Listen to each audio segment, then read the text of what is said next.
পোষা বিড়াল আর ভালোবাসার মানুষের মধ্যে অদ্ভুত একটা মিল আছে। একটা বিড়ালকে আপনি ঘরে এনে পুষলেন, আদর করলেন, ভালোবাসলেন, সকাল দুপুর খাওয়াইলেন, রাতে নরম সোফায় থাকতে দিলেন, শীতের রাতে কম্বল তুলে দিলেন। এরপর একটা সময় আপনার বিড়াল পালার আর ইচ্ছা হলো না, বিড়ালটাকে আপনি বাইরে ফেলে দিয়ে আসলেন। বিড়ালটা কি বাঁচবে? না, বিড়ালটা বাঁচবে না, বরং কিছুদিনের মধ্যেই বিড়ালটা মারা যাবে। আপনি ভাবতেছেন কেন? রাস্তার বিড়াল কি বেঁচে থাকে না? ঝড় বৃষ্টির সাথে যুদ্ধ করে টিকে থাকে না? ডাস্টবিনের পচা খাবার খেয়ে বাঁচে না? জি বাঁচে। রাস্তার বিড়াল এসব করেও বেঁচে থাকে, কারণ ওরা এসবে অভ্যস্ত। বাট আপনার ফেলে দেওয়া বিড়ালটা এসবে অভ্যস্ত না, তাই সে বাঁচবে না। আপনি তাকে তার জগৎ থেকে তুলে এনে আপনার জগতে বসাইছিলেন, তার লাইফ থেকে বিচ্ছিন্ন করে নিজের উপর ডিপেন্ডেন্ট করে নিয়েছিলেন। ফলে সে বাইরের জগৎ ভুলে গিয়েছিল, ডাস্টবিনের খাবার খাওয়া ভুলে গিয়েছিল, নরম সোফায় ঘুমাইতে ঘুমাইতে সে শক্ত ইটে বা ঝোপের মধ্যে ঘুমানোর অভ্যাসটাও তার আর মনে ছিল না। এরপর যখন সে তার জীবনের সব কিছু ছেড়ে ছুড়ে আপনার সাথে আপনার বানানো পরিবেশে বাস করতে লাগলো, আপনি তাকে ছেড়ে দিলেন। এরপর যখন সে তার জীবনের সব কিছু আর আগের মতো পেল না, তখন এই ছেড়ে দেওয়াটা আপনার কাছে সাধারণ একটা ইচ্ছা, কিন্তু আপনার কাছে খুব সিম্পল একটা জিনিস হলেও ওই বিড়ালটার কাছে একটা বাঁচা মরার প্রশ্ন হয়ে গেল। বাকি পৃথিবীর কাছে যাই হোক না কেন, ওই বিড়ালটার জন্য আপনি একজন মার্ডারার ছাড়া আর কিছুই নন।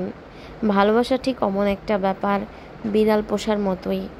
একটা মানুষকে আপনি ভালোবাসলে ওই ভালোবাসা তার জীবনে শুধু নতুন একটা ফিলিংসই যোগ করে না, বরং ওই মানুষটার সমস্ত জীবন ওলটপালট হয়ে যায়। মানুষটার স্বপ্ন, ফিউচার প্ল্যান বা কমফোর্ট সব কিছুই ধীরে ধীরে চেঞ্জ হতে থাকে।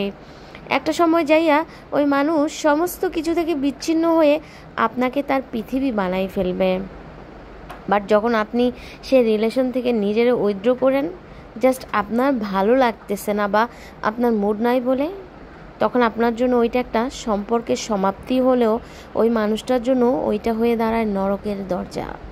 এই যে আপনাকে ঘিরে সে এতদিন ধরে একটা নতুন রাজ্য গইড়া তুললো, নতুন একটা পৃথিবী তৈরি করলো, আপনার নিজের কমফোর্ট বানাইলো, অবসর বানাইলো, ব্যস্ততা বানাইলো, বর্তমান বানাইলো, ভবিষ্যৎ বানাইলো।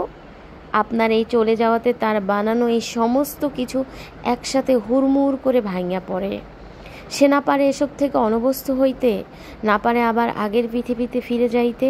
বিশাল পরিমাণ শূন্যতা বুকে নিয়ে এ মানুষগুলোরে বেঁচে থাকতে হয়। এরা যখন হাসে, আপনি একটু ভালো করে তাকাইলেই বুঝবেন ও হাসি মরা মানুষের হাসি। এই যে একটা মানুষ আপনার জন্য দীর্ঘ একটা সময় শূন্যতার সাগরে ডুবে গেল, প্রাণ খুলে হাসতে ভুলে গেল, অনুভূতিহীন একটা চিপার মধ্যে এরা দীর্ঘ একটা সময়ের জন্য আটকায় গেল, এটার পেছনে দায় কি আপনার না? অবশ্যই আপনার। অভ্যস্ত করে, দখল করে, প্রমিস করে, সারা জীবন পাশে থাকার কমিটমেন্ট দিয়ে তারপর হুট করে শূন্য করে দিয়ে চলে যাওয়াটা খুনের চেয়ে কম বড় কোনো ক্রাইম নয়।